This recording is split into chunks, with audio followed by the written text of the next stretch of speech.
Tervitus, mina olen Olari ning käesolevaga siis vaatame üle, kuidas Biodata Start töökorda seada.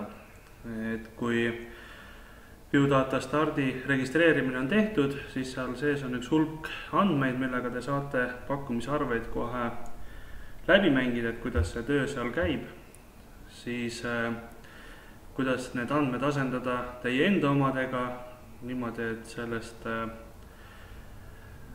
tarkvara kasutamine ei oleks mitte niisama mängimine või testimine, vaid oleks nagu töömoodi asi, siis tuleb ka need püsiandmed teie enda omaks saada. Kuidas see käib, seda nüüd hakkamegi kohe vaatama. Kasutan selleks juba varasemalt ära registreeritud AB Start kontot. Siin ette tuleb müügipakkumise vorm, täpselt samamoodi nagu registreerimise lõppedes, kuid see meid praegu hetkel ei huvita. Mis mind huvitab, on siit menüüst allapoole minnes. Ma ise siin tegin niimoodi, et selle väikse nupuga siin panin ülemised menüüd kinni, mida meil vaja ei ole, ja saame kohe ka minna edasi seadistuste ülevaatamisega. Nii, kiirelt käin üle, et mis siis siit näha on. Artiklistest tulevad siis see alumine artiklite osa, mida siis arvetel on võimalik kasutada. Ettevõtte seadistus on arvetel pakkumistel teie ettevõtted puudutav info, dokumendi liigid, et siis on näiteks kas siis on pakkumise staatus või on arvete staatused ja nii edasi. Dokumentide numeratsioon, nii, siin siis on näha, kuidas dokumentide numbrid jooksevad, siin on prefiksid ja numbrid, vaatame ka need üle, makseviisid. Hiljem, kui on, võtan korraks siia kõrvale hoopis tükis lahti müügiarve. Nii, dokumendi numeratsioonid, asjad on kõik samas kohas, artiklid on ka samades kohtades, makseviisid. Kui nüüd olete teinud arved ära, siis saab ka hiljem neid arved ära maksta ning siin siis saab ära märkida, et mismoodi makstakse, kas on arvetega, ülekannetega, sulas ja nii edasi. Pakkumise staatused, et mis staatustes pakkumised on, standardtekstid. Standardtekstid on nüüd siis siia. Tekstid. Ja need nüüd lähevad siit, saab neid tekste valida. Tekib RIP menüü ja idee on selles, et selleks, et nüüd arvet välja saata, nüüd e-maili teksti osa saab eelnevalt siin ära deklareerida ja hiljem, kui arvet koostatakse, siis saab seda siin hiljem kasutada. Kuidas see täpsemalt käib, jõuame näha. Käibemaksumäärad, hästi lihtne, mis käibemaksudega siis kaupasid müüakse. Ning mõõtühikud. Nii, mõõtühikud käivad siis siia. Igasugused kilogrammid, kogused, kilogrammid, liitrid, tunnid ja nii edasi. Nii, aga alustame, ehk siis esimesena võtame lahti ettevõtte seadistuse. Siin on siis näha teie ettevõtted puudutav info. Pööran tähelepanu mõnele väiksele pisiasjale. Aadressi rida on 1, siia saate mitmele reale siis oma info ära kanda. Kindlasti siia on mõistlik panna ka ettevõtte logo. Näiteks valin siit valingi enda selle logo siia ära ja on ka ta siin olemas ning see siis hiljem kuvatakse ka arvetel ja pakkumistel välja. Panga info, väga oluline mitmel real, kui on mitu panka, ehk et kliendid saavad valida, millisesse panka teile ülekanne teha. Need jooksevad ka arvetel jalusesse välja, teie kontaktandmed. Nii, üks koht, mida ma veel siin ära märgin, on see e-posti aadress siin. See on nüüd see aadress, kui te arve ja pakkumise seal ühe nupuvajutusega arvetel ja pakkumistel on sarnane et märk, kui see nüüd on ära vajutate seda, läheb otse email koos PDF manusega arve või pakkumisega siis kliendile ning see on siis, paistab välja, et ta tuli vot sellelt aadressilt. Nii, kui te soovite arveid näha ja pakkumisi ka enda e-posti väljaminevates kirjades, siis kindlasti täitke ära ka see viimane osa, kuid see ei takista tarkvaratööd. Nii, järgmine väga oluline asi, artiklid, hakkame siis ülevalt kohe tulema. Siin on nüüd näha kaup, teenus, hästi lihtne. Nüüd start tasuta moodulis on mõistlik kasutada selliseid mitte laos olevaid andmeid, sellepärast et laomoodul on tasuline lisamoodul, aga sihukeste teenuste haldamiseks on võimalik startlahendust kasutada ilma igasuguse tasuta. Ehk siis nii käibki. Siin on ära vajalik märkida. Teemegi ühe artikli siia juurde. Teen näiteks artikli kaal 50 kilogrammi näiteks. Ja see on siis tükkidega.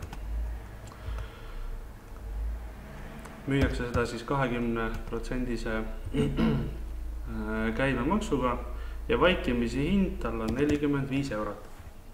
Ja ongi kõik. Nüüd järgmine kord, kui ma lähen arvet koostama, siis ma saan sealt valida kaalu ja kõik need ülejäänud andmed ta siis täidab mul sinna automaatselt ära. Dokumentide liigid, arve, krediitarve, hästi lihtne. Dokumentide numeratsioon. Lähen korraks veel dokumentide liikide juurde tagasi. Näiteks kui on nüüd tarvis teha ühte arvemoodust veel juurde. Hästi lihtne, kõikidel tabelitel on siin all niisugune plussmärk. Kui ma nüüd seda vajutan siin, siis tekib siia üks rida juurde ja ma saangi teha näiteks teen ettemaksu arve. Nii. Ja ongi kõik. Nüüd kui ma järgmine kord hakkan arvet koostama ja tahan teha ettemaksu arve, siis ma saan sealt täpselt selliselt ka selle arve ära valida. Nii. Dokumentide numeratsioon. Hästi oluline on ära märkida see, et siin dokumentide numbrid koosnevad kahest osast. On müügipakkumise prefiks ja müügipakkumise järgmine number või siis on siis müügiarve prefiks ja müügiarve järgmine number.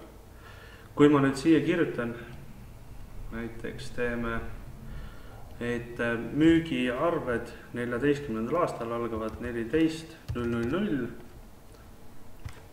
paneme siis, las olla 5 nulliga ja arveid, mida siis näiteks teeme vähem, on 2 nulliga, täiesti vabalt võib olla. Mingisugust sündi ei ole, et see peab olema kuidagi teistmoodi. Ja nüüd järgmine kord, kui ma arvet hakkan koostama, siis vaat need numbrid, nendest siis hakataksegi nüüd edasi minema. Makseviisid, kuidas arveid makstakse. Nendel numbritel peatume siis hiljem, kui on arvete maksmist kirjeldame. Siis on pakkumise staatused.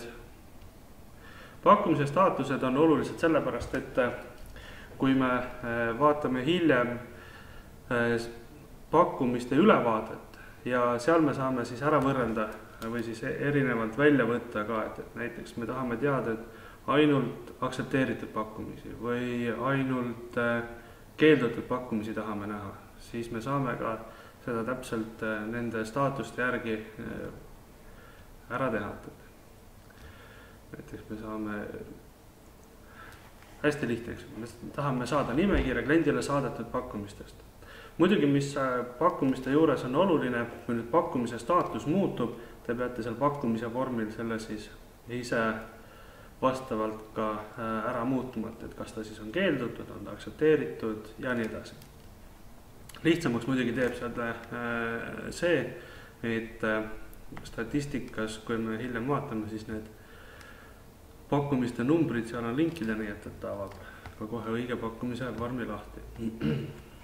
Nii, aga nüüd püsiandmete juurde tagasi tulles, täpselt samamoodi plussmärgiga saab staatust juurde teha. Siin on nüüd üks niisugune prügikasti märk, kui me arvame, et meil ei ole olemas arveldatud pakkumisi, siis täpselt nii ongi, et märgin selle aktiivseks, vajutan kustuta märki, ta küsib, et oled sa kindel, jah, olen küll ja ongi kadunud. Rohkem seda me kuskil enam ei näe. Nüüd, kui andmed on kuskil juba kasutuses, siis oleks mõistlik lihtsalt siin nime muuta. Nii, standardtekstid. Nii nagu sai öeldud, et need on nüüd mõeldud e-maili eeltäidetud tekstideks. Näiteks teeme siit ühe näidise. Arve teenuste eest. Väga hästi. Ja siin me saame nüüd siis ära kirjutada teksti, et mida me siis, kuidas need andmed täpselt siis välja paistavad, seda me vaatame järgmine kord, ja me vaatame ka, kuidas me saame siis selle teksti arvele lisada. Nii, tere.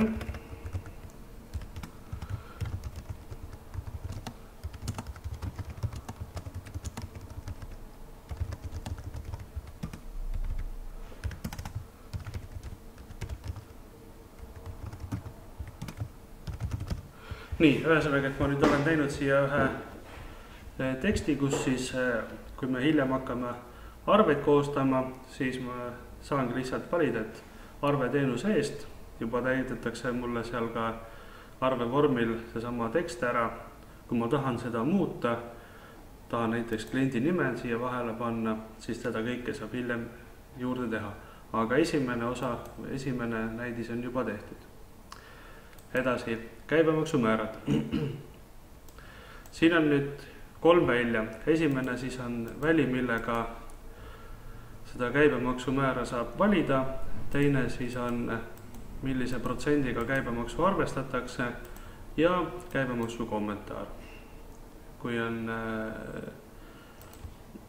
Ja see käibemaksu kommentaar siis kuvatakse ka arvel hiljem välja. Nii, mõõtühikud, täiesti tavaline lihtne tabel, näiteks kus on tükk, tund, kilo, täiesti vabalt võib olla kord, neid, mis iganes variandid teil nende teenuse või kauba müügiks siis kasutatakse. Nii, ja kui need andmed ja kõik need tabelid on üle käidud, siis ei olegi rohkem mitte midagi muud, kui võtta ette müügiarve või müügipakkumine ja hakata klientidele siis arveid koostama ja seeläbi siis ka raha teenima. Sellepärast, et eks me kõik ju tea, et kõige paremini ettevõttesse sisse toovadki raha just arved. Kuule, aga tore. Kui on küsimusi, kommentaare, siis palun kirjutage olari.ratsep@viewdata.eu või siis olari@andmebaas.ee. Kontaktandmed leiab siis ka Viewdata või nii Viewdata kui andmebaasi kodulehelt kontaktide alt. Vahet ei ole, kas siis Tallinna või Tartu osakonna kohta. Tartus saate rääkida Gerdiga, Tallinnas siis minuga. Ning nagu ma juba ka ütlesin, kõik küsimused, kommentaarid on ainult teretulnud ja ega me ei teegi seda tarkvara ju tegelikult iseendale, see on ikkagi pigem teile. Kuule, aga näeme siis peatselt jälle. Tšau!